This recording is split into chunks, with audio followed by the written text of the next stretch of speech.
man. I do what I do. That's a takeover. And see, we need to be crystal clear. Foundational Black Americans are not anti-African.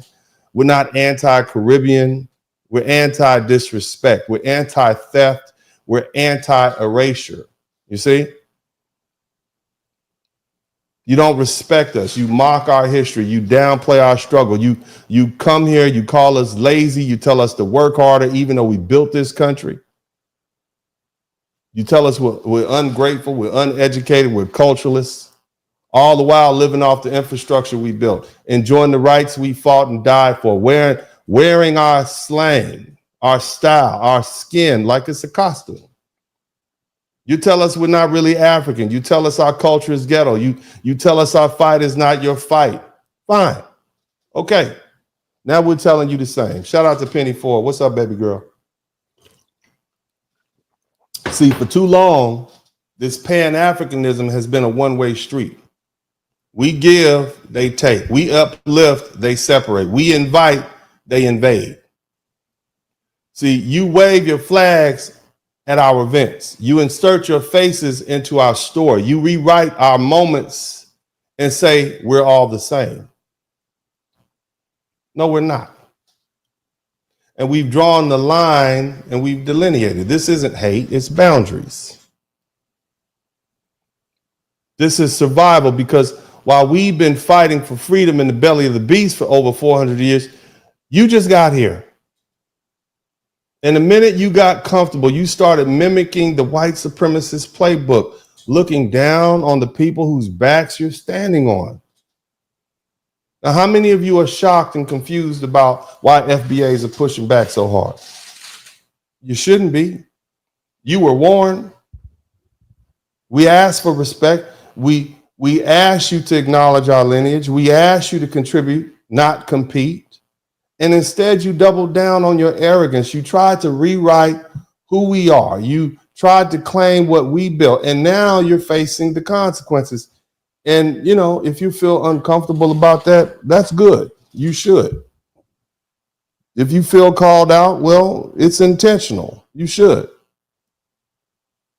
We, FBA, have been here even before the first African slaves were brought to this country.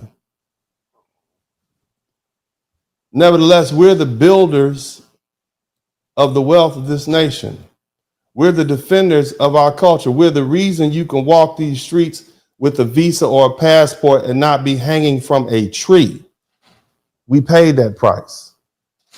So don't come here with your nose in the air. Don't come here thinking you're above us. And definitely don't come here thinking we won't check you, because we will. And we are. And so from this point on, if you want to stand with us, come with respect, come with contribution, come with humility and the willingness to learn, the same way we do when we go to your countries. If not, then you can wave that flag all you want, but you will never, ever be us.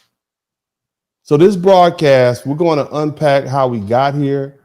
We're going to talk about the cultural shift and what Essence Fest and the events like it mean and have become, you know, and how they become ground zero. Shout out to Timothy Bright for the identity crisis that Black America is facing. We're going to talk about relationships, economics, music, politics, and what the future holds for FBA as we reclaim what belongs to us. And if you're looking for a safe space to be dishonest, this ain't it.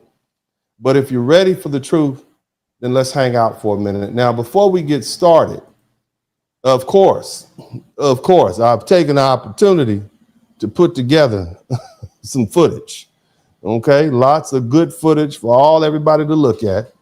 And I'm going to do my best to shout out to Miss Mimi Amini. I'm gonna do my best not to talk over the footage. I know you all don't necessarily want to hear me give my play-by-play on what's being said, but sometimes I cannot resist. Okay, but I'm gonna go ahead and let this. I got the gist of it right.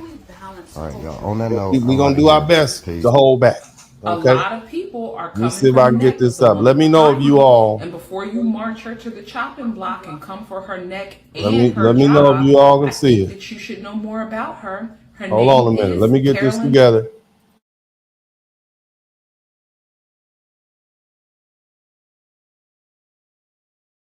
Mwenga, and she is the CEO of Essence Enterprise. Let's talk about it.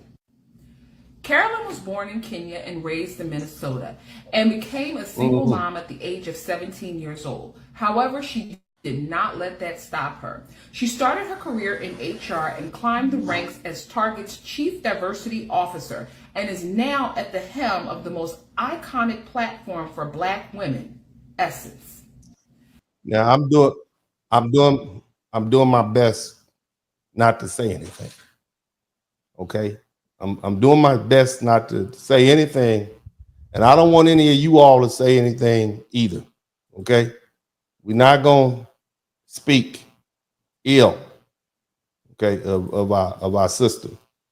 Okay, we're not gonna say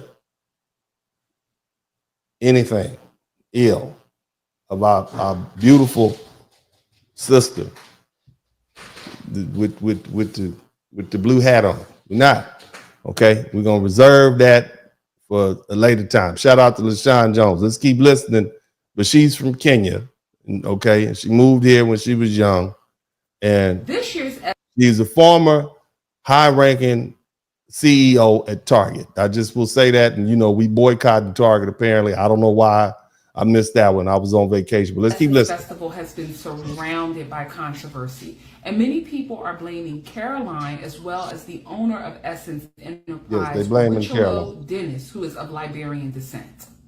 Richard Lowe. Attendees this year felt that Essence lacked the essence of the African American experience and felt that it had more of an African tone, and a lot of people did not appreciate it. They didn't like it. From the Jollof to the Jambalaya cook-off to the absence of well-known local vendors, people were not happy with this year's Essence Festival. In addition to that, they felt like the production value of the performances were off.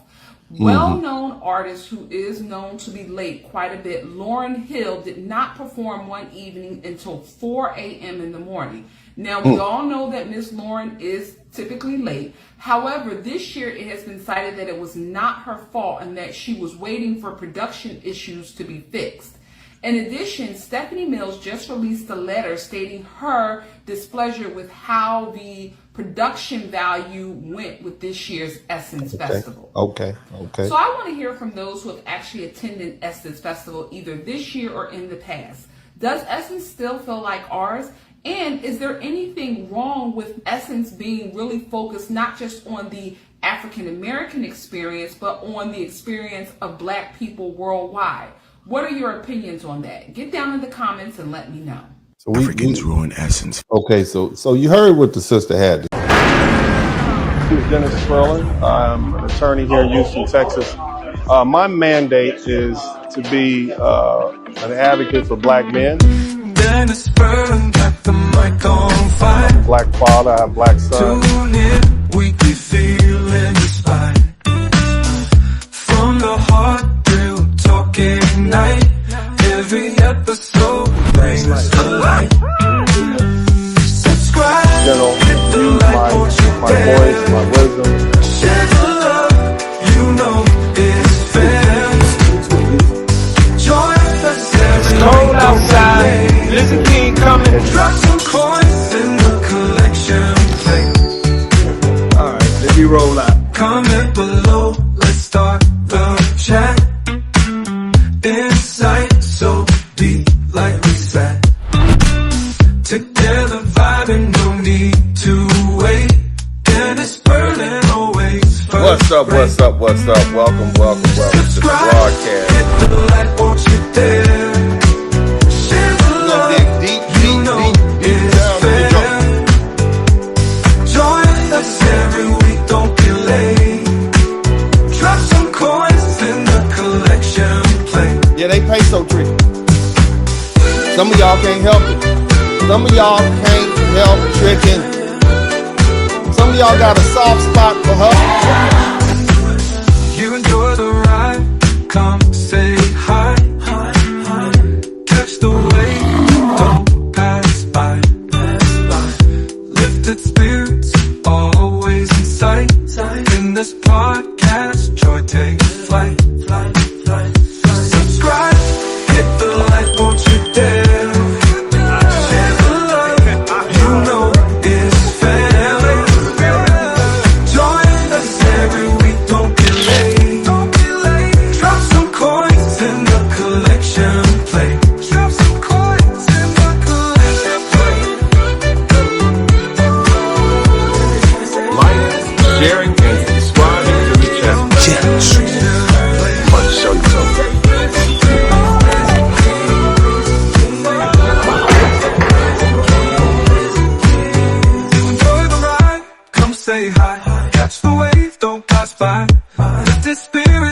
always inside.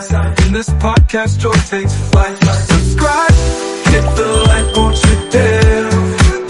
Share the love, you know it's fair. Join us every week, don't be late. Drop some coins in the collection plate. Donation. I thought it was a trap.